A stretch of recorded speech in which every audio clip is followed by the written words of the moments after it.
atau hasil penelitian dan pembahasan. Bab 4 hasil penelitian dan pembahasan dalam penulisan ilmiah adalah bab yang berisi hasil penelitian dan pembahasan berdasarkan data yang telah dianalisis dengan menggunakan jenis metode penelitian tertentu yang telah dituliskan sebelumnya pada bab 3 yang berisi metodologi penelitian. Selanjutnya, bagian bab 4 atau hasil penelitian dan pembahasan. Pertama, hasil penelitian. Hasil atau temuan penelitian adalah bagian yang menyajikan data yang telah dikumpulkan selama penelitian. Bagian hasil adalah tempat penelitian melaporkan temuan studinya berdasarkan informasi yang dikumpulkan sebagai hasil dari metodologi yang diterapkan.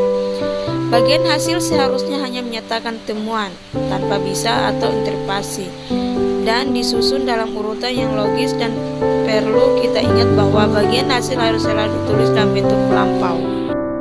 Dan kedua adalah pembahasan dan diskusi. Bagian pembahasan atau diskusi mengikuti hasil penelitian. Di sini, setiap penulis menunjukkan pentingnya hasil penelitian yang ini didapatkan dengan menjawab pertanyaan. Mengapa penelitian mendapatkan hasil yang demikian? Bagian pembahasan memberikan penjelasan logis untuk hasil dari penelitian. Penjelasan tersebut dapat dicapai dengan membandingkan dan mengontrastasikan hasil dengan dasar teori yang digunakan maupun temuan penelitian sebelumnya, sehingga kutipan penelitian yang dibahas dalam tinjauan pustaka umumnya muncul kembali di sini. Bagian ini juga biasanya membahas keterbatasan penelitian dan berspekulasi tentang apa yang dikatakan hasil penelitian tentang masalah yang diidentifikasi dalam rumusan masalah atau pertanyaan penelitian. Bagian pembahasan sangat penting karena bergerak ke arah argumen penelitian. Karena para peneliti menginterpretasikan hasil mereka menurut landasan teoritis di bagian ini. Ada lebih banyak ruang untuk berpendapat. Cara penelitian menafsirkan hasil mereka mungkin sangat berbeda dari cara kita menafsirkan atau cara penelitian lain menafsirkannya. Selanjutnya, cara membuat hasil penelitian dan pembahasan. Cara membuat bab 4 atau hasil penelitian dan pembahasan yang terdiri atas hasil penelitian dan pembahasan yaitu 1. Tuliskan hasil penelitian dan pembahasan sesuai dengan tahap penelitian. Dalam menuliskan hasil penelitian dan pembahasan bab 4 harus sesuai dengan tahapan penelitian yang telah kita tulis sebelumnya pada bab 3 atau metodologi penelitian. Ingat bahwa kita tidak boleh menuliskan hasil dan pembahasan yang kita tidak sesuai dengan bab 3, sebab penelitian harus dilakukan secara bertahap sehingga penyusunan dan pembahasan pun juga bertahap. Apabila perlu, kita bisa melakukan penomoran pada setiap subjudul pada bab 3. Selain sesuai dengan urutan atau tahapan yang telah kita tuliskan sebelumnya, perlu diketahui bahwa di contoh bab 4 kita harus menuliskan apabila terjadi kegagalan dalam penelitian kita. Misalnya, ketika kita gagal menerapkan model discovery learning, maka harus kita tuliskan penyebab kegagalan tersebut. Intinya, apapun hasil penelitian kita, harus kita tuliskan apa adanya atau sesuai dengan kenyataannya. Jangan sampai terlewatkan sedikit pun. Apabila hasil yang perlu kita ilustrasikan dalam bentuk gambar atau diagram, atau mungkin hasil yang harus kita tuliskan, maka itu juga harus kita sertakan agar memudahkan pembaca dalam memahami tulisan kita. Yang kedua, tuliskan angka pada hasil penelitian.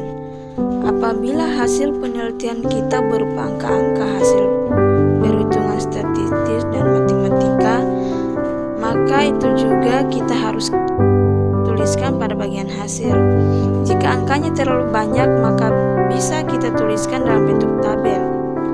Tapi apabila sekiranya tabel tersebut membutuhkan lebih dari 1 halaman, maka hasil perhitungan tersebut dapat kita sertakan di bagian lampiran. Setiap angka yang kita tuliskan sebagai hasil analisis kita tentunya memiliki makna atau maksud tertentu. Oleh sebab itu, kita harus menjelaskan makna tersebut di bagian pembahasan.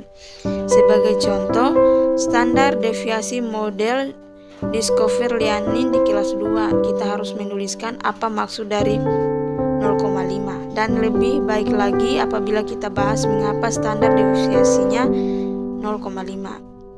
Angka-angka tersebut sangat penting sehingga jangan biarkan angka tersebut menjadi percuma tanpa memberikan informasi yang bermakna kepada pembaca. Yang ketiga, tulislah pembahasan semaksimal dan selengkap mungkin. Seringkali mahasiswa menulis bagian pembahasan dengan asal-asalan, sehingga menyebabkan pembaca tidak mengerti maksud dari tulisan tersebut. Oleh sebab itu, kita harus menuliskan pembahasan semaksimal dan selengkap mungkin agar pembaca bisa memahami keunggulan atau kebaruan dari penelitian kita. Atau apabila ada kegagalan, pembaca mengetahui penyebab kegagalan tersebut sehingga dapat menjadi pembelajaran bagi mereka. Yang keempat, sertakan judul pendukung. Pada bab 4, terutama bagian pembahasan, kita harus menyertakan jurnal internasional ataupun jurnal nasional sebagai pendukung untuk memperkuat argumen kita. Sebab apabila kita ada jurnal pendukungnya, maka tulisan kita bisa saja diragukan. Jadi, penting untuk kita ingat bahwa jurnal pendukung tidak hanya dituliskan pada bab 1 dan bab 2 saja. Tapi di bagian pembahasan jurnal yang kita rujuk tersebut harus kita munculkan kembali agar pembaca mengetahui posisi penelitian kita dibandingkan penelitian telah ada sebelumnya. Dan yang terakhir 5, jangan tuliskan kesimpulan pada bab 4. Menuliskan kesimpulan pada bab 4 adalah hal yang mutlak harus kita hindari karena kesimpulan terletak di bagian bab 5 bersama dengan saran. Apabila kita mengungkap argumen yang seringkali mengarah pada kesimpulan, itu boleh saja, tapi argumen tersebut harus dibuktikan dengan jurnal pendukung. Sedangkan pada bagian kesimpulan tidak perlu mencantumkan jurnal pendukung karena kesimpulan tersebut merupakan akhir dari sebuah tulisan dan biasanya merangkum poin-poin utama dari suatu argumen.